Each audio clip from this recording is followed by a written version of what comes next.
우리는 어제 말씀에서 나사로가 살아나는 놀라운 말씀을 보았습니다. 사실 이 나사로가 살아나는 이적보다 더 확실하게 예수님이 어떠한 분인가를 알려주는 표적이 무엇이 있을까요? 어, 예수님께서는 어제 말씀에서 부활이요 생명이신 예수님께서는 돌을 옮기라고 명령하셨고 또한 죽은 나사로를 향하여서 나사로야 나오라고 명령하셨습니다. 그러자 무덤에 있던 나사로는 예수님의 말씀을 들었고 그는 살아나서 걸어 나왔습니다. 그리고 그러한 나사로를 위하여 프로노와 다니엘에게 하라고 예수님께서 말씀하셨습니다. 이것은 바로 예수님이 하나님의 아들이시요 부활이요 생명이신 것을 우리에게 분명히 보여주는 그러한 말씀입니다. 놀라운 표적이죠. 그렇다면 이 사건 이후에 사람들의 반응은 무엇일까요? 오늘 말씀은 그 사건이 일어나고 난 다음에 반응이 나오고 있습니다. 참 이런 놀라운 표적을 하게 되면 예루살렘, 이 예루살렘과 가까운 지역이기 때문에 3km밖에 떨어지지 않았기 때문에 모든 사람들이 정말 다 변화돼서 예수님 앞으로 나올 것 같은데 어떤 일이 벌어졌을까요? 오늘 그 47절 말씀에 보게 되면 대제사장들과 바리새인들이 공회를 모았다라고 말씀하고 있습니다. 어제 우리가 잠깐 뒤에 말씀에서 보았었지만 예수님의 그 부활의 이적을 나사로를 살리시는 그러한 이적을 보고 나서 사람들의 반응이 두 가지였죠. 어떤 유대인들은 예수님을 믿었으나 어떤 사람들은 이 대제사장과 종교 지도자들에게 이것을 고하기 위해서 갔습니다. 그리고 이것을 들었던 대제사장들과 바리새인들 그리고 공회가 모였죠. 그리고 이것은 바로 사내린 공예입니다. 예루살렘의 가장 중요한 사람들, 예루살렘뿐만 아니라 이스라엘 가장 중요한 사람들, 71명의 사람들이 모였습니다. 대제사장 한 명과 70명의 민족을 대표하는 그러한 종교 지도자들, 그러한 사람들이 모여서 회의를 연 것이죠. 어제 있었던 그러한 나사로를 살리시는 이적을 보고 나서 이들이 예수님을 믿자 하고 모였을까요? 아닙니다. 오늘 말씀 보게 된 47절 말씀에 보게 되면 이 사람이 많은 표적을 행하였다라는 것을 이들은 알게 되었습니다. 그리고 그들은 예수님이 이적을 행하신 것을 믿었죠. 이 많은 표적을 행하니 우리가 어떻게 하겠느냐. 이들이 이렇게 말한다라고 하는 것은 표적이 일어났다는 것을 부인하지 않습니다. 믿는 것입니다. 일어났다는 것을 믿고 있어요. 이전에 맹인의 눈을 뜨게 했는지는 여러 가지 이야기들을 가지고 꼬투리를 잡았습니다. 우리가 앞에서 보았던 것 같이 너가 정말로 눈을 떴느냐 맹인에게 물어보고 그 부모에게 말해서 네 아들이냐 맹인이 예전부터 맹인이었느냐 실제로 눈을 누가 뜨게 했느냐 물어보고 다시 한번 맹인에게 확인하였었는데요. 그랬던 이유가 무엇입니까? 내가 직접 보기 전에는 이것을 확인하였던 바리새인들, 그 지도자들이 내 눈으로 직접 그 사람이 맹인이었던 것을 확인하지 못하겠으면 믿지 못하겠다는 겁니다. 그것을 보고 안 사람도 있을지 모르겠지만 대부분의 그것을 잘 알지 못하였던 사람, 그 맹인을 잘 알지 못하였던 사람들은 믿지 못하겠다라는 거였죠. 그런데 이번에 어떻습니까? 아까도 보았지만 우리 앞에서도 보았지만 나흘 동안 이 나사로가 죽었었고 예루살렘에 있었던 그런 많은 사람들이 나사로를 보러 왔습니다. 누구도 그것을 부인할 수 없었던 겁니다. 그리고 더 많은 사람들이 유대인들도 그것을 보았기 때문에 무덤에 돌을 옮기라고 하는 그러한 것을 보았고, 돌이 옮겨지는 것을 보았고, 그 안에 나흘간 누워있던 나사로를 그들은 보았으며, 예수님의 나사로야 나오라고 하는 그러한 소리를 들었고, 실제로 나사로가 살아나서 배를 동인 채로 나오는 모습을 보았습니다. 그리고 예수님의 말씀대로 프로노와 다니게 하라는 그러한 예수님의 말씀과 같이 다니는 그러한 나사로를 보고 있습니다. 이것은 부인할래야 부인할 수 없는 놀라운 이적이죠. 뭐 부인할 수가 없잖아요, 이거는요. 나사로가 다니고 있는데요. 이걸 어떻게 부인하겠습니까? 죽었던 것을 보았는데요. 그걸 누가 부인하겠습니까? 문상하라 그것을 다 갔는데 누가 그걸 부인할까요? 나흘 동안 그 사람들이 왔다 갔는데 중요한 사람들은 다 왔다 갔을 것입니다. 올 사람들은 다 왔겠죠.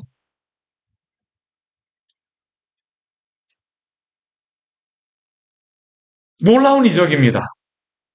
그런데 문제는 무엇일까요? 이들은 표적을 보았어도 표적 자체는 믿었을지 모르지만 예수님은 믿지 않고 있습니다. 이게 바로 그들의 문제죠. 이들이 모여서 하는 이야기를 한번 들어보십시오. 이 사람이 많은 표적을 행하니 우리가 어떻게 하겠느냐?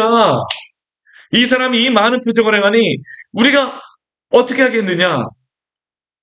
이들은 복음서 이것저것에서 우리가 마가복음에도 그렇고요, 마태복음에도 그렇고요. 우리가 표적을 보여달라고 당신이 그리스도인지 아닌지 의심하니까 의혹이 일어나니까 표적을 보여달라고 질문하였었고 앞에 요한복음 6장 말씀에서도요. 오병이어가 끝나고 난 다음에 그들이 예수님께 이야기하는 것이 무엇이냐면 우리가 보고 당신을 믿도록 하는 표적이 무엇입니까? 라고 요한복음에서도 그것이 기록되어져 있습니다. 그런데 이들은 표적이 너무 많다라고 합니다. 이젠 표적 자체가 적다라고 들도 부인할 수 없는 거죠. 결국 표적의 문제도 아니고 표적 자체를 그 표적 자체가 실제로 일어났느냐 안 일어났느냐의 문제도 아니라 예수님에 대해서 믿지 않는다라는 것이 이들의 문제라는 겁니다. 그리고 어떻게 하겠느냐라고 질문합니다. 여기서 중요한 한 가지 원리를 우리는 발견할 수 있죠. 표적이 사람을 변화시키지 않습니다. 주일날에도 이 말씀을 나누었었지만 표적과 이적이 믿음을 강화시키는 것은 분명히 영향을 주지만 표적 자체가 믿음을 생겨나게 하진 않는다라는 거죠. 오늘 이 말씀을 누가복음의 나사로의 그러한 말씀 주일에도 나눴었죠. 우리가 분명히 보지 않았습니까? 동일한 이름의 그러한 나사로, 부자와 나사로. 거기에서 보게 되면 예수님이 아마 이 나사로의 그러한 이적을 행하시기 전에 그것을 일부러 하셨던 것 같기도 해요. 그들에게 이 나사로가 살아나게 되면 예수님이 그 비유를 통하여서 이 부자가 나사로가 살아나서 사람들에게 보이게 되면 다 믿을 것입니다. 근데 사람들은 어떻습니까? 믿지는 않습니다. 믿지 않을 거라고 그 비유에서 예수님이 말씀하셨죠. 실제로 어떻습니까? 이 나사로가 살아났어도 이들은 믿지 않습니다. 이들의 말은 무엇일까요? 우리가 어떻게 하겠느냐? 어떻게 하겠느냐? 왜 이들이 이렇게 하겠습니까? 이들의 이유가 48절 말씀에 보게 되면 두 가지로 나오고 있죠. 우리 48절 말씀 같이 한번 읽을까요? 만일 그를 이대로 두면 모든 사람이 그를 믿을 것이요. 그리고 로마인들이 와서 우리 땅과 민족을 빼앗아 가리라 하니. 첫 번째 이유는 무엇입니까? 다른 사람들이 예수님을 믿지 않게 하기 위하여서 믿는 것이 이들은 두려운 것입니다. 두 번째 이유는 무엇입니까? 로마가 이 예수 그리스도가 살아나고 이들은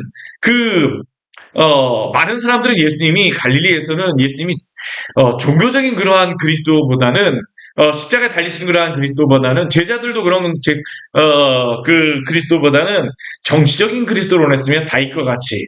근데 오늘 이 대제사장들은요 그것 또한 하지 않았습니다. 이 산헤드린 공회 사람들은요.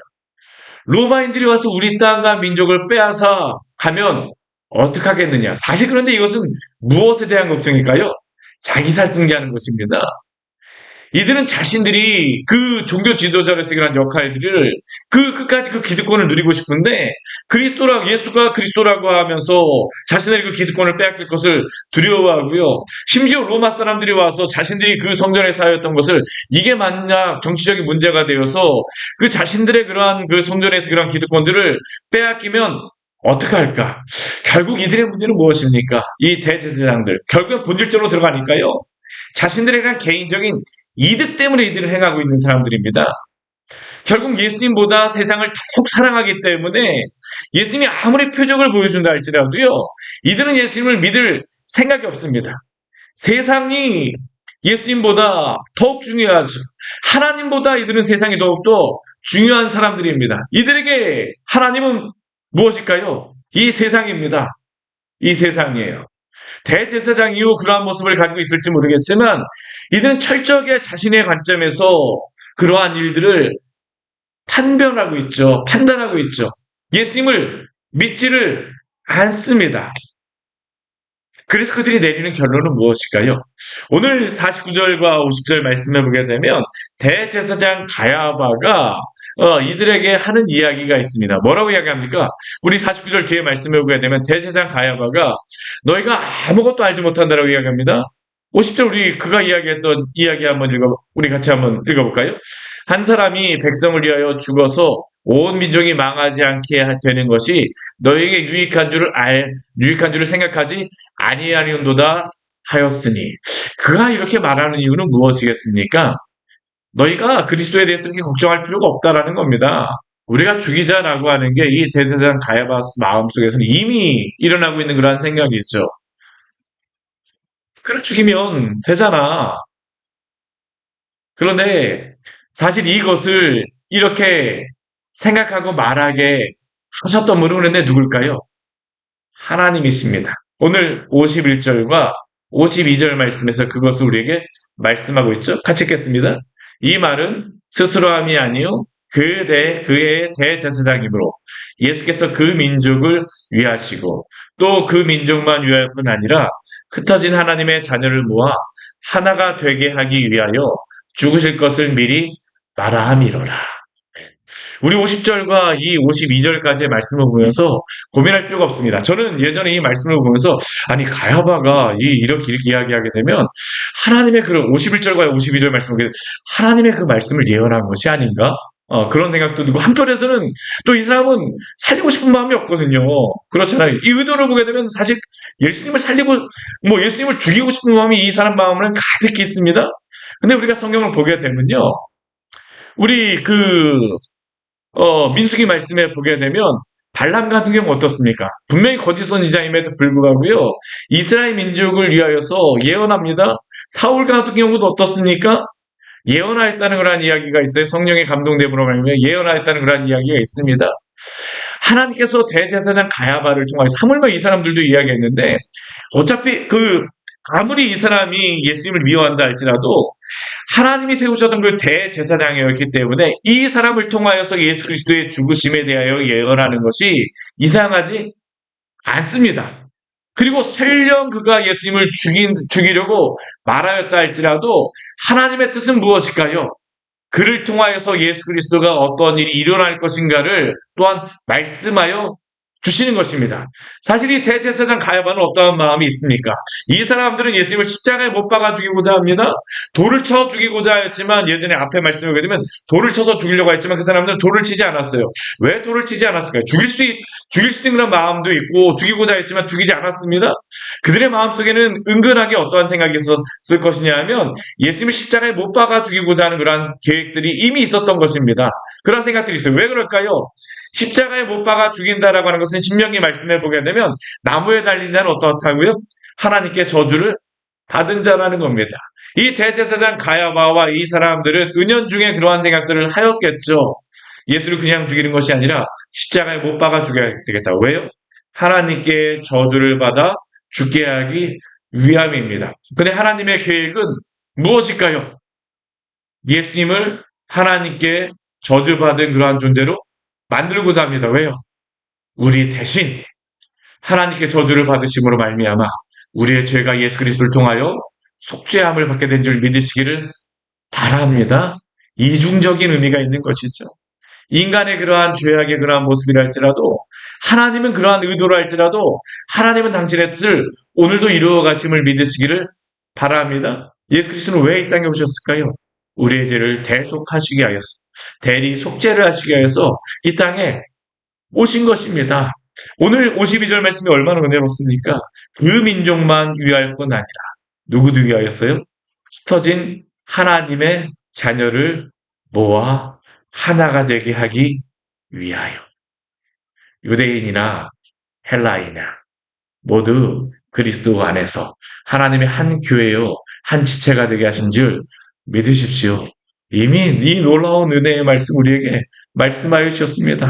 우리도 모두 예수 그리스도를 믿게 되면 주 안에서 하나가 되어지게 되죠. 오늘 요한복음 말씀은 우리에게 이것을 분명하게 보여주고 있죠. 그 민족만 아니라 그 민족을 위할 뿐 아니라 흩어진 하나님의 자녀를 모아 하나님의 자녀가 되기 위하여 죽으실 것을 미리 말함이라.